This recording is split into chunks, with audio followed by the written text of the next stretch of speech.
You know, I was just a kid, maybe 10, when Dad first dragged me out to help bury that old irrigation line across our dusty 10 acres out in Willow Creek Valley, the kind of place where the wind carries that earthy tang of fresh-turned soil and distant pine, and you can spot eagles dipping low enough to hear their feathers cut the breeze like whispers. He always wore that faded army cap from his service days, even though he'd hung it up years before, and he'd say things like, "Son, the ground talks to the water, and the water only listens if you lay the pipes straight and true. Level 'em, test 'em, bury 'em with respect." We weren't loaded, just hard-working folks holding on to land Grandpa claimed after the war. But that simple ditch system kept our fields green through the dry spells, feeding not just our crops but the neighbors too, turning parched earth into something alive and giving. Fast forward a couple decades, and I'd gone off to get my engineering degree at State U, then joined the Corps. Did stints down in Central America fixing flood zones, and over in the desert rebuilding wells and spots ripped apart by conflict and thirst. Learning real quick how one busted valve can spark a whole mess of trouble, turning folks against each other over something as basic as a drink of water. When Dad passed, heart gave out at 67, right as the summer wheat was coming in. I came home to that same patch of dirt, walked those familiar trenches, swapped out worn fittings, drew up proper flow maps, and got it all legalized with county easements, certifications, the works. Made it official so no one could mess with it. Back then, the valley was all farms, rows of corn, hay, a few dairy outfits scattered west, and nobody batted an eye at our setup. But then the boom hit. You know, those slick developers in shiny trucks rolling in, redrawing lines, slapping up subdivisions overnight like they were playing Monopoly with real lives. That's when Willow Creek Estates popped up, gated community with those fake stone fountains, matching McMansions, streets named after flowers that don't even grow here. And along came the HOA board, a bunch of self-important types, retirees with too much time and locals hungry for control, who saw anything rural as an eyesore, like our barns and tractors were cramping their style. I got pulled into one of their meetings early on, sat in that shiny clubhouse smelling like new carpet, and there was Susan Hargrove, the president, peering over her specs at me like I was a stray dog.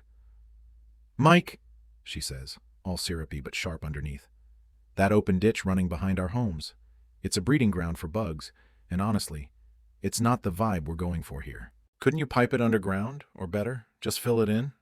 Make it pretty?"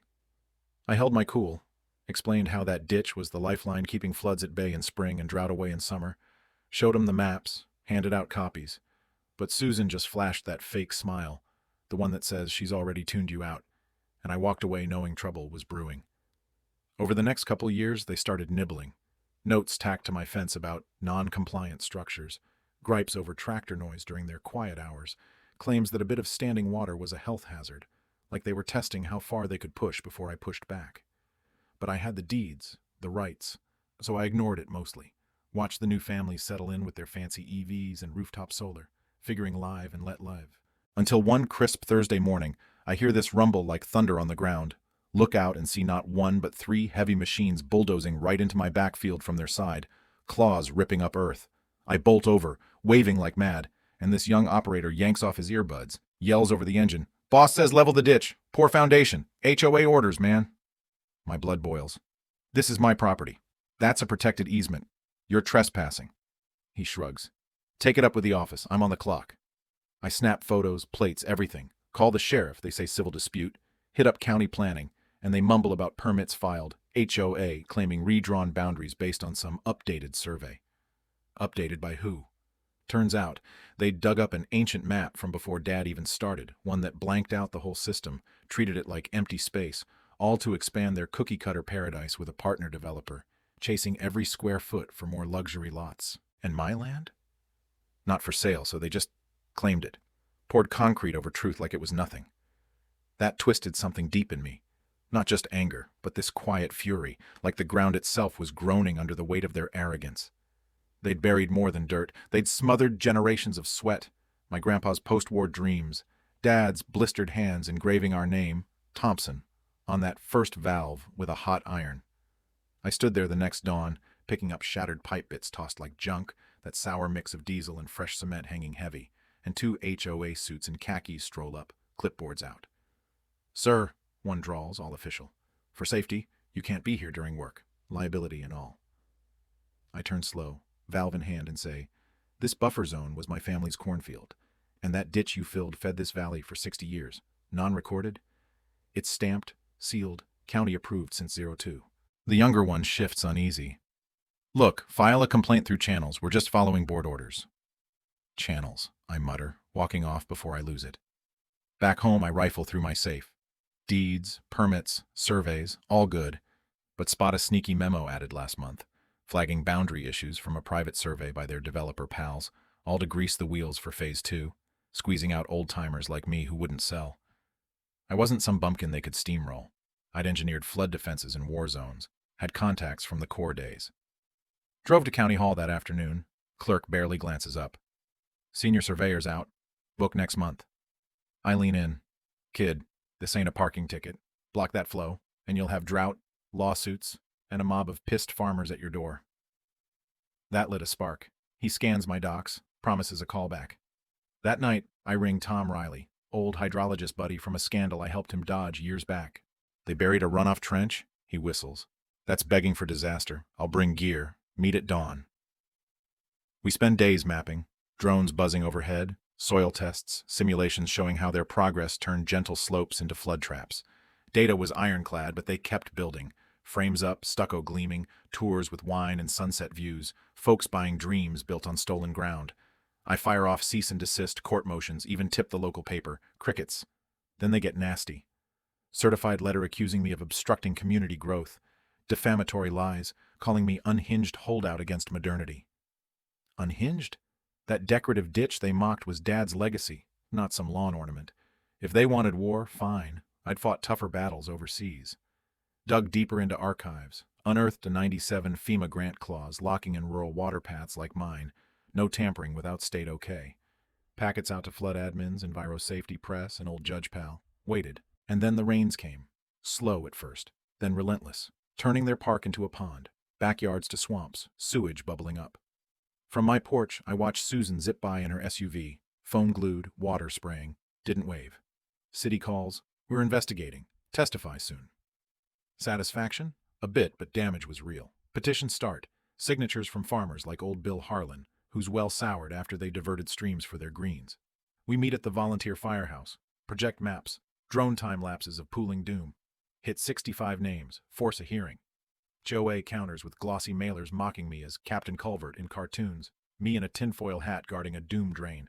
Online trolls pile on, but I pivot. Call Evelyn Kane, sharp Enviro lawyer from a past case.